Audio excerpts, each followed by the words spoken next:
Hello' everyone, আশা কৰোঁ আপোনালোক ভালে আছে। মই এটা আম লৈছোঁ। আমটো বাকলি গুচাই লৈছোঁ। মই বাকলি গুচাই সৰু সৰুকৈ কাটি ল'লোঁ। কাটি লৈ পেলাই ইয়াতে মই দিছোঁ চেনিখিনি দি পেলাই এতিয়া মই মিক্সাৰ গ্ৰাইণ্ডাৰত আম আৰু চেনিখিনি গ্ৰাইণ্ড কৰি ল'ম।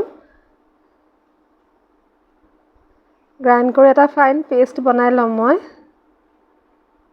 এইখিনি এটা মোৰ ধুনীয়া পেষ্ট ৰেডি হৈ গৈছে।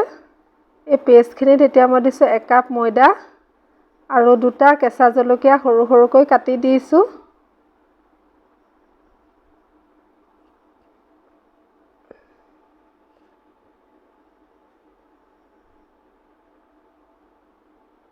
কেঁচা জলকীয়াখিনি কাটি মই মিশ্ৰণখিনি ভালদৰে হেতাৰে মিহলাই লৈছোঁ।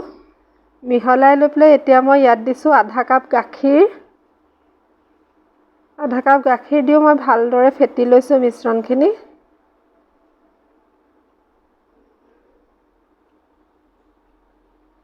ইয়াত মই ½ টিস্পুন নিমখ দিছোঁ। নিমখ দি ভালদৰে ফেটি দিছোঁ।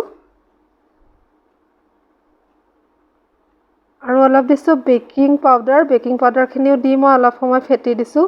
আৰু একেবাৰে শেষত দিছোঁ আধা কাপ আটা। আটাখিনিও দিও মই খুব ভালদৰে ফেটি লৈছোঁ যাতে কোনো গোটা বান্ধি নাথাকে।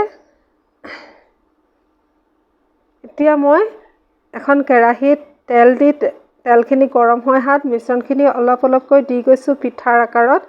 এতিয়া এনেদৰে আপোনালোকে আমৰ মালপোৱা পিঠা বনাই খাই চাব, বৰ সোৱাদ লাগে।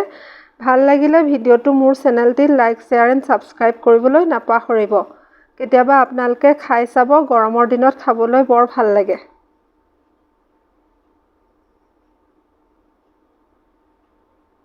এয়া দেখিছেনে কিমান সুন্দৰ হৈছে মোৰ পিঠাকেইটা।